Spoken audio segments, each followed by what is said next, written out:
ชิญพักนั่งลง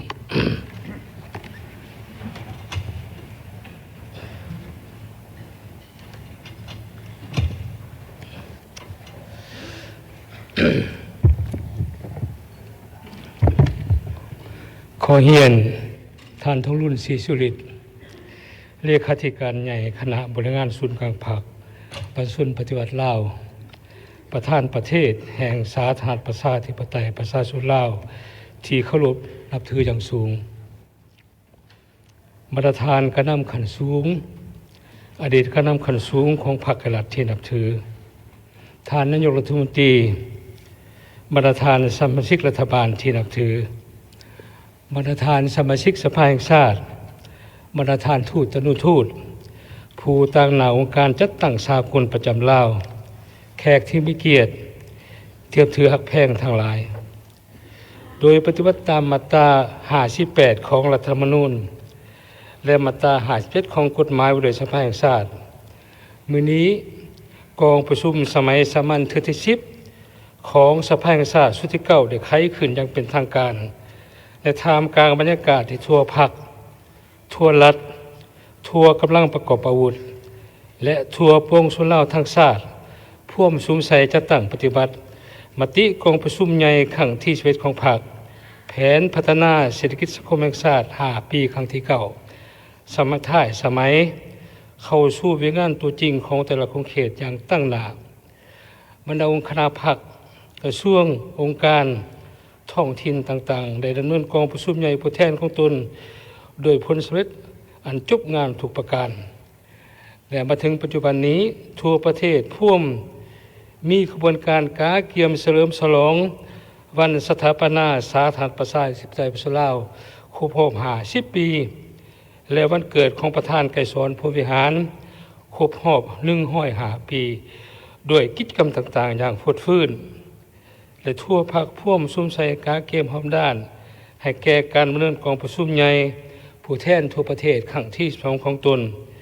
และกาเกมในการเลือกตั้งสมาชิกสภาแห่งชาติชุดที่10และสมาชิกสภาประชาชนครั้งชุดที่5ที่จัดขึ้นในต้นปี2026นี้ในโอกาสที่มีความหมายความสำคัญนี้กองประชุมมีความภาคภูมิใจและปิติยินดีเป็นอย่างยิ่งที่ได้ต้อนรับท่านทองรุ่นศรีสุริตเลขาธิการใหญ่คณะบริหารงานศูนย์กลางภาคประธานประเทศแห่งสาธารณรัฐประชาธิปไตยประชาชนลาวให้เกียรติเข้าร่วมกองประชุมครั้งนี้ขอแสดงความเคารพทรงเชยอย่างสุดอกสุดใจ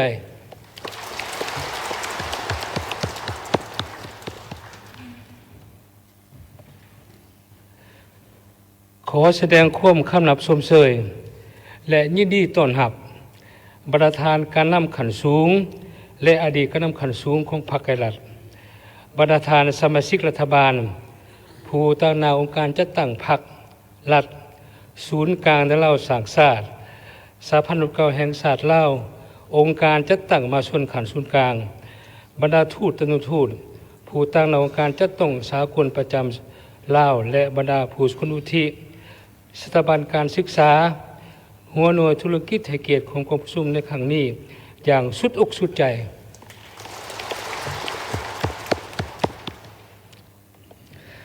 ขอแสดงความเคารพชมเชยมายังบรรดาทานสมาชิกสภาแห่งชาติในฐานะที่เป็นตัวแทนแห่งสิทธิและผลประโยชน์อันชอบธรรมของประชาชนลาวบรรดาทุกประเทศไทยเกียรติเข้าร่วมกองประชุมครั้งนี้อย่างพร้อมเพียงเฮียงหน้าขอแสดงความตบมือชมเชยบรรดาทานเทียมถือหลักแพงทั้งหลายโดยปฏิบัติตามมาตรา57ของกฎหมายว่าโดยสภาแห่งชาติกองประชุมสมัยสามัญที่10เป็นกองประชุมครั้งสุดท้ายของสภาแห่งชาติชุดที่9ซึ่งตลอดระยะ5 ปีผ่านมาถึงว่าสภาพแวดล้อมสากลภาคพื้นได้พันแปรไปอย่างซับซ้อนวองไว้สลับซับซ้อนขาดคะเนได้ยากซึ่งส่งผลกระทบโดยกงต่อบรรดาประเทศในโลกรวมทั้งประเทศของพวกเราบวกกับคุ้มยากทางด้านเศรษฐกิจการเงินอยู่ภายในประเทศที่แก่ยาวมาหลายปี ที่ได้ส่งผลกระทบต่อการพัฒนาเศรษฐกิจสังคมการดำรงชีวิตของพนักงานรัฐกรทหารตำรวจและประชาชนบรรดาเผ่าแต่ด้วยความเอาใจใส่ประสานสมทบแรงงานร่วมกันอย่างใกล้ชิดและมีความเอกภาพสูงระหว่างสหกโครงการอัยการประชาชนสูงสุดบทแรงงานการปฏิบัติการเคยแรงงาน5 ปี 2021 หา 2025 แผนประจำปี 2025 ของสภาแห่งชาติสุดที่ 9 และแรงงานจุดสุมฮอดกองประชุมขังปฐมฤกษ์ของสภาแห่งชาติสุดที่ 10 ห่างแผนการเคยแรงงาน5 ปี 2026 หา 2030 แผนประจำปี 2026 ของสภาแห่งชาติสุดที่ 10 9. บทแรงงานการกาเกียมแรงงานเลือกตั้งสมาชิกสภาแห่งชาติสุดที่ 10 และสมาชิกสภาผู้แทนขันแขวงสุดที่ 5 10. มอบใบยังยืนการสำเร็จปฏิบัติหน้าที่และการโยงโย่ให้แก่สมาชิกสภาแห่งชาติสุดที่ 9 นอกนั้นกองประชุมครั้งนี้ยังจะได้รับฟังการชี้แจงของสมาชิกรัฐบาลและภาคส่วนเกี่ยวข้องจำนวนหนึ่งต่อบรรดาคำซักถามของบรรดาทานสมาชิกสภาแห่งชาติ